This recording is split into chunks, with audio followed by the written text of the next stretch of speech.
Gallant Fox came along during the Depression. His jockey, the famous Earl Sandy, had retired but lost his money in the stock market crash and came back to ride the Fox. On the day Grover Cleveland was inaugurated in 1884, a boy named Jim Fitzsimmons started galloping horses. Sonny Jim, they called him. In time, he became one of the sport's great trainers, bent and hobbled by arthritis in his back, but still Sonny Jim. He trained Gallant Fox. In 1930, the Preakness was run 8 days before the Derby. A crowd of 40,000 gathered at Pimlico on a Friday afternoon. Gallant Fox, who had won the Wood Memorial easily, was the even money favorite. Without a starting gate, it took 6.5 minutes to get the horses all in line.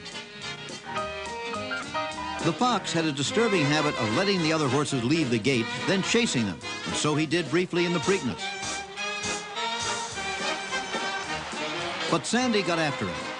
Gallant Fox was in a pocket, but the jockey, with the skill that made him a legend, maneuvered his horse through the pack. He would be third at the far turn and second at the top of the stretch, and then Sandy sent him. He battled the leader, an 11-to-1 shot named Crack Brigade, all the way down that stretch. It was a question of heart now, and Gallant Fox had the heart of a champion. He won by 3/4 of a length. Next, the Derby.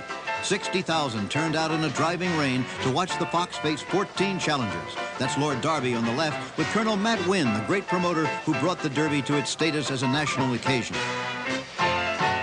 The 15 horses went to the post on a track labeled as good.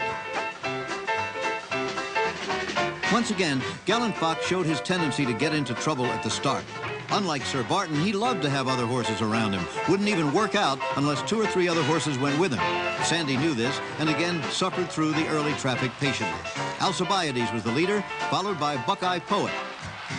They presented no real threat. And Gallant Fox took the lead on the backstretch. At the half-mile pole, he led by 1, and at the quarter pole by 2. Alcibiades was finished now, but Gallant Knight made a brief challenge. It wasn't enough. The run through the stretch was a run to glory. They called him the Fox of Bel Air now, after owner Woodward's Bel Air stud in Maryland. The winning margin was just 2 lengths, but the Fox had slowed down. Maybe he was just feeling lonely out there by himself. It was the 3rd Derby win for Sandy. Only the great black jockey Isaac Murphy had accomplished that before him back in the 1800s. Of the Woodward horses' earlier challengers in the Classics, only Swinfield, who had finished 9th in the Preakness, went to the post in the Belmont. This time, the gregarious Gallant Fox didn't wait around to play with the others at the start. Sandy hustled him right out of there and into the lead. The favorite Which One was last behind Questionnaire and Swinfield. There would be no doubt on this day. Gallant Fox was the best of his crop. The Triple Crown would be the climax of Sonny Jim Fitzsimmons' career, which spanned 46 years at that time, although he had many more years and many more triumphs ahead of him.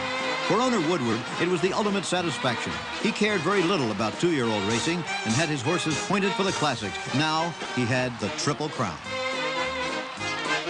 Claiborne Farm was Gallant Fox's birthplace, and it was there that he returned to stud duty when a fever and cough caused his retirement at the end of his 3-year-old season. What a season it was. After the Belmont, he won the Dwyer and the Arlington Classic, the Lawrence Realization at 1 mile and 5/8, and the Jockey Club Gold Cup, in which only one other horse dared to test him. The only blemish on the year was when Gallant Fox suffered one of racing's greatest upsets. In the mud at Saratoga, he was an 8-length loser to a 100-to-1 shot named Jim Dandy. He's buried beside his sire and dam at Claiborne, and his epitaph says it well. He swept like a meteor across the racing sky in 1930.